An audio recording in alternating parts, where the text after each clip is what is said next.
99% of your customer data is useless.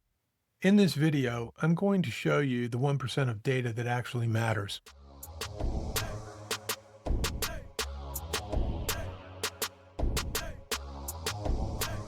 You've spent a ton of time and money collecting data on who your customers are and what they did on your site. You track every click, every page view, every demographic you can find. But here's the hard question. Does any of that data tell you why they chose you or why they are about to leave for a competitor? The answer is no. You're missing the most critical piece of the puzzle. In the next few minutes, I'm going to show you exactly what the missing piece is and how you can start collecting it to make your growth predictable. The biggest problem with your data is that it confuses correlation with causation. It shows you what customers do, but it almost never tells you why they do it. And the why is all that matters. Let's use a classic example. Your data might tell you that a 42-year-old man from the suburbs just bought a drill. So what do? You target other 42-year-old suburban men with ads for drills. It seems logical, but it's a trap. You're focused on the person, but you're missing the real reason for the purchase. He didn't wake up that morning wanting to own a drill. He woke up wanting to hang a picture. The progress he's trying to make, the job he's hiring that drill for, is to create a space for his family's memories.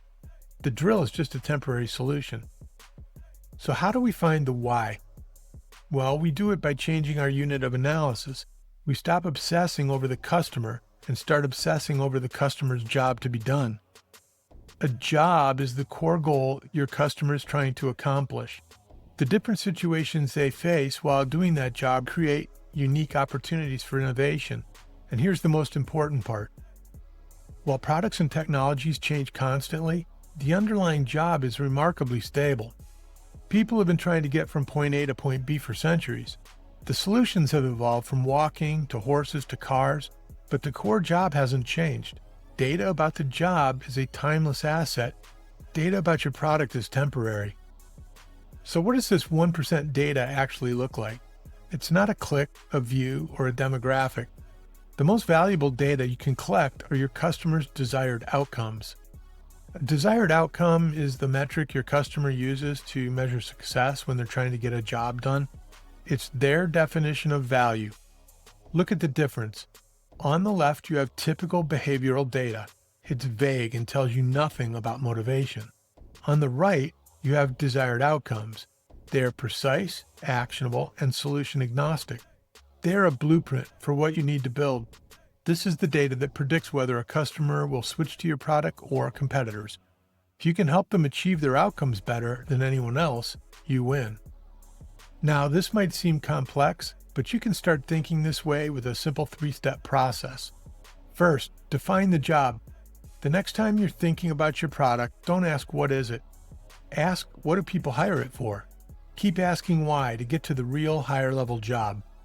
Second, uncover the outcomes. This means actually talking to your customers.